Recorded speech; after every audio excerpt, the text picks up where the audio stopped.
आज हम डिस्कस करेंगे कन्वेंशनल एनर्जी रिसोर्सेज के बारे में। और अगर हम अपने टाइटल में वर्ड एनर्जी की बात करें कि एनर्जी किसे कहा जाता है, तो एनर्जी या पावर हम कहते हैं कि जो ताकत चाहिए होती है किसी भी मशीन, फैक्ट्री, फॉर्म या फिर किसी भी पावर हाउस को चलाने के लिए, उसे क्या कहते हैं, उसे कहा जाता है एनर्जी।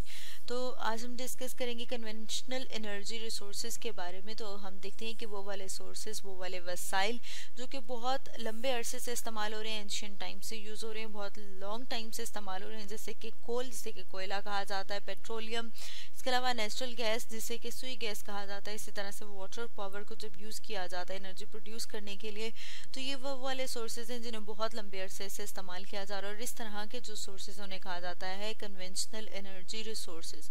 अब अगर हम वन बाय वन उनके साथ में डायग्राम देखें तो और ज़्यादा क्लियर हो जाएगा। जैसे कि यहाँ पर हम डायग्राम देख रहे हैं, कोल की डायग्राम है।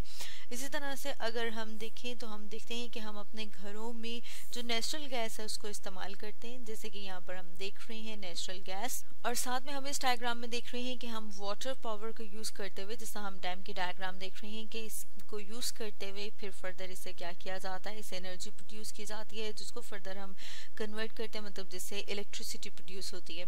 अब अगर हम इनके एडवांटेजेस की बात करें कि जो कन्वेंशनल एनर्जी सोर्सेज हैं उनके क्या फ़ायदे हैं, क्या एडवांटेजेस हैं, तो उसमें हम देखते हैं कि फॉसल फ्यूल जो है, मतलब कोल की अगर बात की जाए, कोयला क्या है, फॉसल फ्यूल है।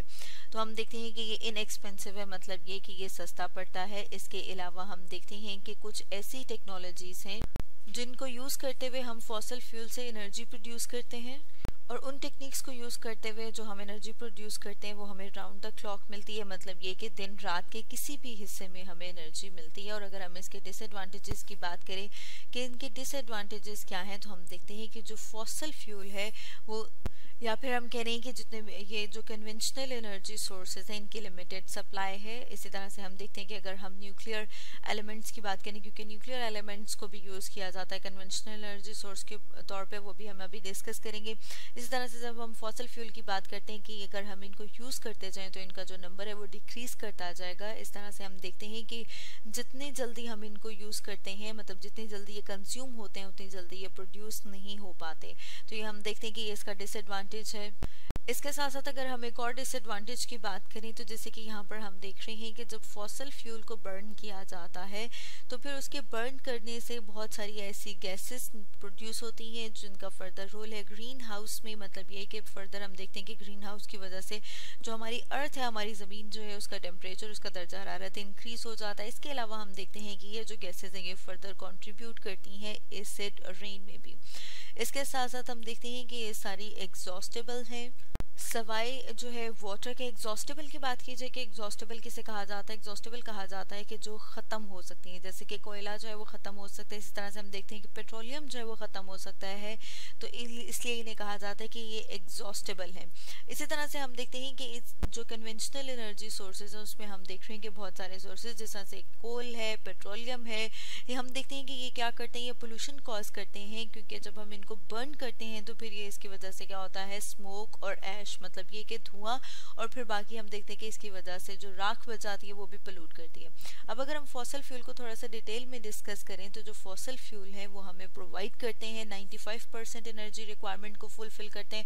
इसके अलावा हम देखते हैं कि जो फॉसल फ्यूल है ये नॉन रिन्यूएबल है। अब अगर हम नॉन रिन्यूएबल की बात करें कि नॉन रिन्यूएबल कौन से वाले रिसोर्सेज होते हैं, तो हम देखते हैं कि ये वो वाले रिसोर्सेज, वो वाले वसाइल हैं जो कि बहुत जल्दी प्रोड्यूस नहीं हो पाते, जिनको फर्दर अगर हम देखें कि दोबारा प्रोड्यूस होने में मिलियंस ऑफ ईयर्स लगते हैं, मतलब ये कि बहुत हज़ारों साल लगते हैं इन्हें दोबारा प्रोड्यूस होने में। जैसे यहाँ पर हम फॉसल फ्यूल के एग्जांपल देख रहे हैं, कोल, क्रूड ऑयल, मतलब ये कि वो ऑयल जो हम खाम तेल ज़मीन से निकालते हैं। इसके अलावा नेचुरल गैस जिसे कि सुई गैस कहा जाता है, ये सारे के सारे क्या हैं, फॉसल फ्यूल।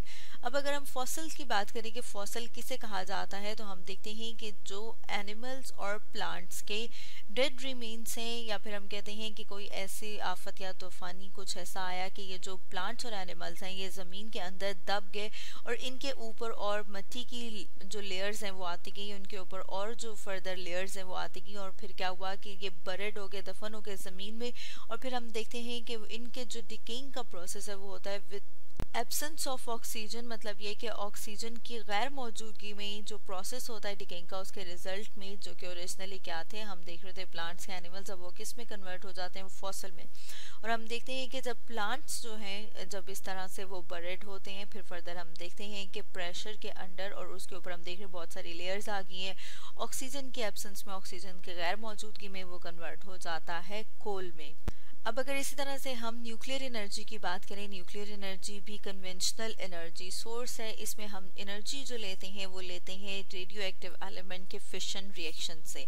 जैसे कि यहाँ पर हम डायग्राम में देख रहे हैं फिशन रिएक्शन जिसमें कि एक न्यूट्रॉन को बम्बार्ड किया जाता है रेडियो एक्टिव एटम के ऊपर। यहाँ पर जो हम रेडियो एक्टिव एटम देख रहे हैं वो है यूरेनियम। फिर हम देखते हैं कि जब न्यूट्रॉन जो है उसके ऊपर बम्बार्ड किया जाता है वो कन्वर्ट हो जाता है अनस्टेबल न्यूक्लियाई में, और फर्दर उससे जो प्रोडक्ट्स मिलती हैं, जैसे कि यहाँ पर हम देख रहे हैं क्रिप्टॉन और बेरियम को। तो अगर हम यहाँ पे साथ में देखें कि ये 235 और 92 क्या है, तो हम देखते हैं कि जो 92 है वो यूरेनियम का एटॉमिक नंबर एंड 235 इसका एटॉमिक मास। तो हम देख रहे हैं कि यहाँ पर ये अनस्टेबल न्यूक्लियर जब हो जाएगा तो इसका एटॉमिक मास जो है वो 236 हो जाएगा। इसी तरह से हम देखते हैं कि जब ये प्रोडक्ट्स में चेंज हो जाएगा तो क्रिप्टॉन जिसका कि एटॉमिक नंबर 36 है और एटॉमिक मास 92 है। इसी तरह से अगर हम बेरियम की बात करें जिसका एटॉमिक नंबर 56 और एटॉमिक मास 141 है। इसके साथ हम देखते हैं कि large amount of energy produce होती है। अब अगर हम इस एनर्जी की बात करें तो इस एनर्जी को यूज किया जाता है फर्दर इलेक्ट्रिसिटी को प्रोड्यूस करने के लिए न्यूक्लियर रिएक्टर में। और इसके साथ साथ हम देखते हैं कि यहाँ पर 3 न्यूट्रॉन जो है वो प्रोड्यूस होते हैं जो फर्दर और 3 जो यूरेनियम के एटम्स हैं उनको जाके उनके ऊपर स्ट्राइक करते हैं, और इस तरह से हम देखते हैं कि ये चेन ऑफ रिएक्शन स्टार्ट होती जाती है। अब अगर हम इसके एडवांटेज की बात करें कि इसका क्या एडवांटेज है, तो हम देखते हैं कि जो न्यूक्लियर एनर्जी है उसकी वजह से बहुत ही ज़्यादा लार्ज अमाउंट में एनर्जी प्रोड्यूस होती है। लेकिन इसके साथ साथ हम देखते हैं कि जहाँ पर इसका फ़ायदा है, जहाँ पर इसका एडवांटेज है, वहाँ पर हम देख रहे हैं कि इसका एक डिसएडवांटेज भी है। और अगर डिसएडवांटेज की बात की जाए कि इसका क्या डिसएडवांटेज है, तो इसमें हम देखते हैं कि जब इस तरह से एनर्जी प्रोड्यूस की जाती है तो उसके साथ साथ जो वेस्ट प्रोड्यूस होते हैं वो रेडियो एक्टिव वेस्ट प्रोड्यूस होते हैं जो कि बहुत ज़्यादा नुकसानदेह होते हैं, जो बहुत ज़्यादा हार्मफुल होते हैं। तो स्टूडेंट्स, आज हमने डिस्कस किया कन्वेंशनल एनर्जी रिसोर्सेज के बारे में।